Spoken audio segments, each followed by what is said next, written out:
I had my worst reading month yet, but somehow it was also the best. Happy November. I can't believe we're already here. Let's talk about the books that I read in October. And what I said was true. It was technically my worst reading month yet, in that the quantity I read was way smaller than it has been for the rest of this year. But I am really happy about it. I read 4 books and 2 novellas this October. All of the books I'm about to talk about are very much in a spooky season sort of theme. If you've watched the rest of my videos from this year, the rest of the reading wrap-ups, you'll know that I average between 8 to 10 books, but somehow I feel so satisfied because I feel like I took my time with these books. The first book that I read this month was Girl Dinner by Olivia Blake. This one was sent to me early by Pan Macmillan. This follows 2 different characters. There is Nina and there is Sloane. Nina is trying to get into a sorority at her university. Sloane is a professor at said university who becomes kind of like the manager of the sorority. I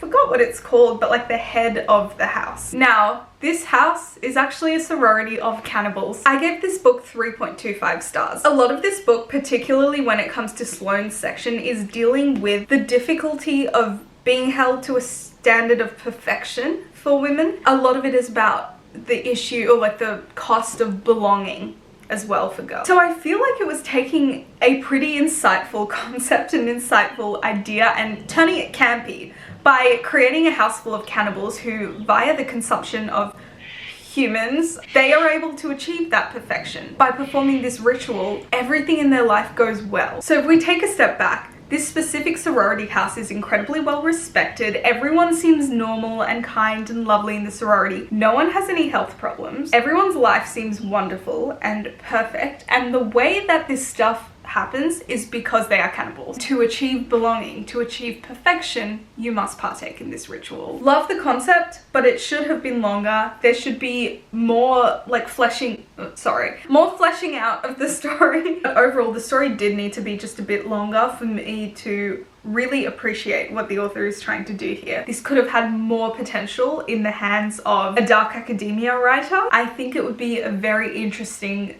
secret history-esque journey. Just wasn't there with this book. Immediately after I finished reading Girl Dinner, I went and binged Young Dracula, which was a vampire TV show that I used to watch when I was a child. And so naturally, I was seeking out an adult vampire story, and one came really highly recommended.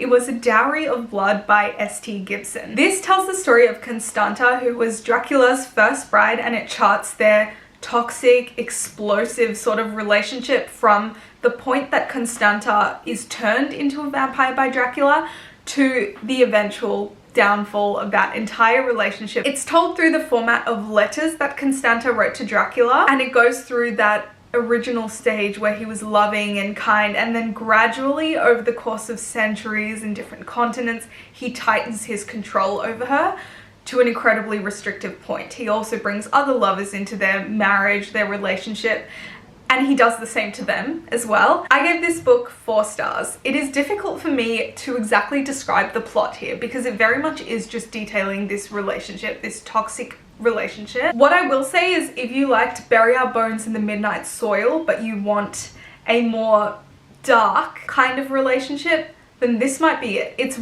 written in a very like lush, seductive, dark way. It's really difficult to put down. It was so entertaining. But yeah, it was absolutely wonderful. Also, looking at Constanta's character development, the dynamic she has with not only Dracula, but the other people whom Dracula brings into the relationship, like that became just so interesting to me. And then we get to our first novella in this video, and that was First by Ali Hazelwood. Now, I actually read Hot for Slayer, which was her other novella, back in September. So when this one came out in October, I was like, I have to pick it up. And also I heard it was an Omegaverse one, which is the same as her Bride and Mate series. Omegaverse is done best in the capable hands of a fan fiction writer, and that's exactly what Ali Hazelwood is. So I loved Bride and Mate. I loved the Omegaverse dynamics there, so I knew I would absolutely love it in First. This novella is set in a post-apocalyptic world where a war general forcibly kidnaps his enemy's bride-to-be. He invokes a very arcane tradition which allows him to claim the first night of the bride. I gave this novella 3.75 stars. The first thing is, This is classic Ali Hazelwood, which means I love the characters. I love how she writes women in particular, not to be like meek or cowering, even if they're like scared. They can be soft, but they're not like pushovers or anything. And that very much falls in line with how our main character acted in this book. She was really funny, really unflappable. She wasn't terrified of this terrifying guy. I don't know. I just really enjoy reading Ali's female characters because they're always like that. It's just so entertaining to me. And then he, much like all of Ali Hazelwood's characters, is kind of grumpy, stoic, but not really. The one criticism I have though of every single Ali Hazelwood novella is that they are too short, which yes, it's the point of a novella, but I would like to feel that the world has been fleshed out a bit more rather than just having an info dumped in at the start, because the novella is so short. I needed that world to be fleshed out a little more. I needed the way the world worked to be fleshed out a little more. I also feel there is not adequate time enough for the relationship to be convincing. It should just be a novel. I fully stand by that. I understand this was part of a Kickstarter campaign of novellas, but I really just wish it had been longer and more thoroughly fleshed out. The next book that I read was Starling House by Alexi Harrow, after a friend spent the better part of this year trying to convince me to read it. And this is about a home known as Starling House that is in a small Kentucky town. This is known to be a haunted house or a spooky house. It's a house that everybody in town kind of avoids. And its current resident is the heir to Starling House. He is reclusive, he is quiet, his name is Arthur. And for generations, the Starling House has been the abode of the Starlings, and no one goes near that house. Now, our main character, Opal, ends up kind of walking past the house, and she garners the attention of Arthur, and he employs her to become the cleaner of the house, which is in absolute disarray. It's in shambles. So she accepts the job because he offers her a lot of money, and that is where we begin. There are some secrets hidden in this town relating to the Starling family and the house, of course, but also to a family known as the Graveleys, who have been there for a very long time, even like dating back to slavery, and they currently run a couple of the energy and power kind of conglomerates that are in this town. So a small town full of mysteries, a perfect spooky season read. I really like this one. This was a 3.75 star read for me as well. The thing that's really unique about this story is it's not necessarily that I felt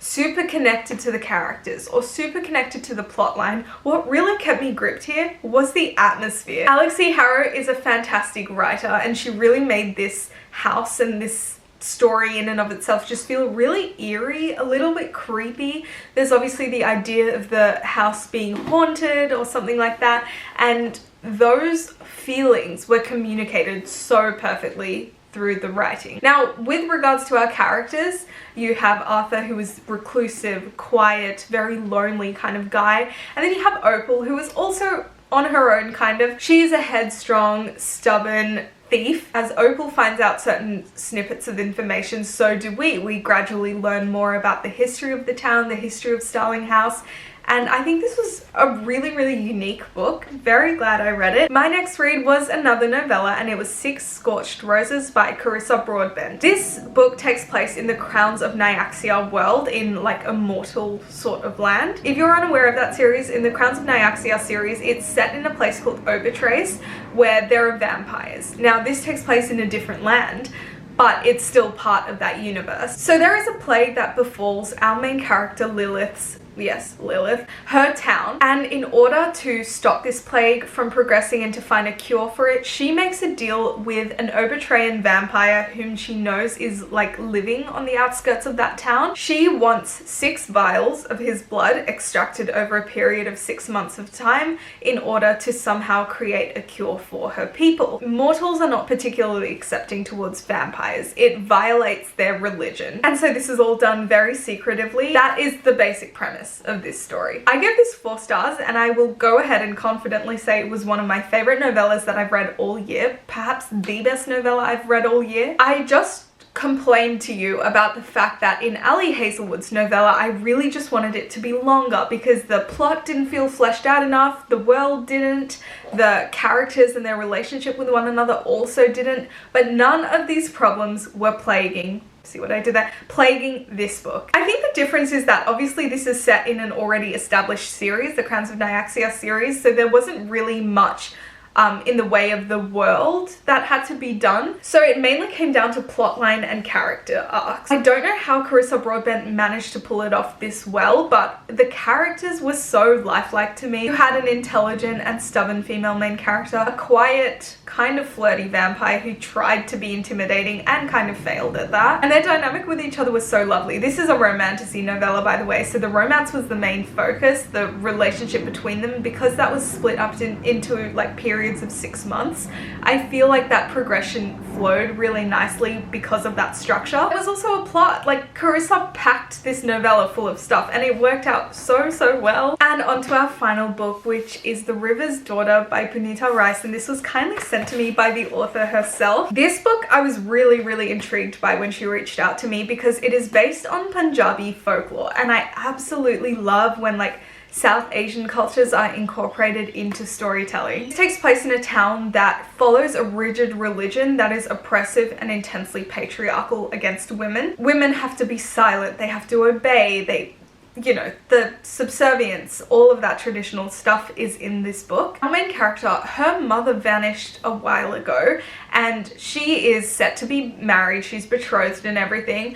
And she discovers that the river calls to her. She can hear the river sing. And this is something that foreign women of other towns, of other countries experience, but it's not the way of the religion, it's not the way of this specific town. So she is trying to find an answer to what's happening to her, why she is feeling this way, and she is guided by a musician, a foreign musician who is often found by the river, and slowly she begins to unravel the secrets of her identity, the secrets of her past, and also the issues within her own society. I'm gonna be giving this book 3 stars. I think it was well written. I actually quite enjoyed it and it was a very easy read for me to get through. However, there are some things that I wish were done a little bit differently. There is a romance element in this story. I don't think that was very convincing at all. Would have liked to see a little more of a gradual progression in that relationship. The other thing was, I think the world was very well constructed, the town, the society, the village and all of that,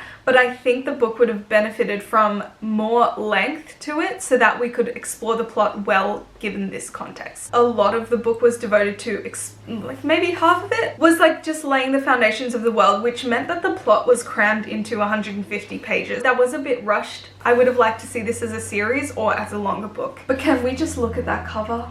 Stunning. I'm very happy with this reading month. As far as my TBR for the rest of the year, it's not that long. Genuinely, I think I only have 3 left. One is The Everlasting by Alexie Harrow. This is part of why I read Starling House. I really wanted to see whether her writing style was for me, and I will be picking up The Everlasting, which is another Lady Knight story, except this time I believe it's either a historian or a librarian whom she partners up with. The next one is the sequel to The Will of the Many that I read earlier this year. It is The Strength of the Few. Incredibly excited for that one. If you've read Red Rising, it feels just like Red Rising except with more of an ancient Roman kind of feeling to it, but it's trippy, especially that ending. Wow. The third one I'm still debating putting on my TBR, and that is Ship of Magic by Robin Hobb, and this is the second series in the realm of the Elderlings.